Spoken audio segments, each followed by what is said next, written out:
In order to prepare the dried fish, what you're going to do is get a pot filled with some boiling water, and you are going to add your dry fish into the pot. You just want to get it all in there. And what we're going to do is we're going to let this boil for about 10 to 15 minutes, just until I see that it gets a little soft.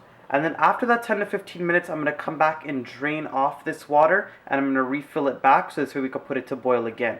We want to remove as much of the salt as possible from this fish before we use it in the rest of our dishes. So I'm going to come back and show you guys what it looks like when I'm ready to strain it for the first time. My dry fish has been boiling in the pot for about 15 minutes now. So what I'm going to do is I'm going to drain off all of this water. I'm going to refill the pot with some clean water with the fish in it, and then we're going to put it back up to boil.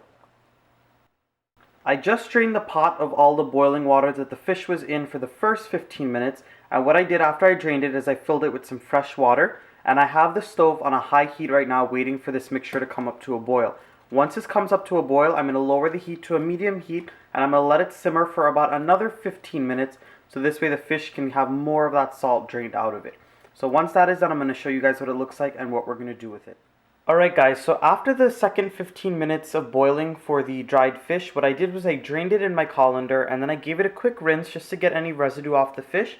And once the fish cooled down just a little bit, I went ahead and I scraped the skin off of the back, and if there was any big bones running through the fish, I just removed them. There really weren't many. Usually when you buy the dry fish, it's not going to have too many bones. Some of them might have more bones than others though. So go ahead, remove the bones, remove the skin, give it one quick rinse one more time, and then you can go ahead and start using your fish. So I had a package of fish, so I'm not going to use all of it for my fried baigan. So I'm going to take out what I'm going to use, and I'm going to put the rest in the freezer.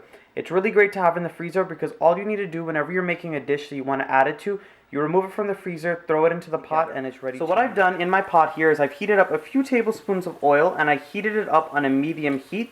What I did when I came up to temperature is I added in all of my dry fish. And when you add in that dry fish, you're going to fry it up for about 4 to 5 minutes, or just until it gets nice and golden brown and gets a crispy exterior all over it. You're going to see that I'm not using too much dried fish. I'm only using a little bit. You want to use it very sparingly because it's actually pretty potent. If you add too much, you risk the whole dish being too salty or a little fishy tasting. I also wanted to mention that I'm keeping this on a medium heat because if you put it on a high heat, what's going to happen is the fish is going to stick to the bottom of the pot, and you really don't want that. So you want to keep it on a slow flame and just stir it around and let it get nice and brown and crispy.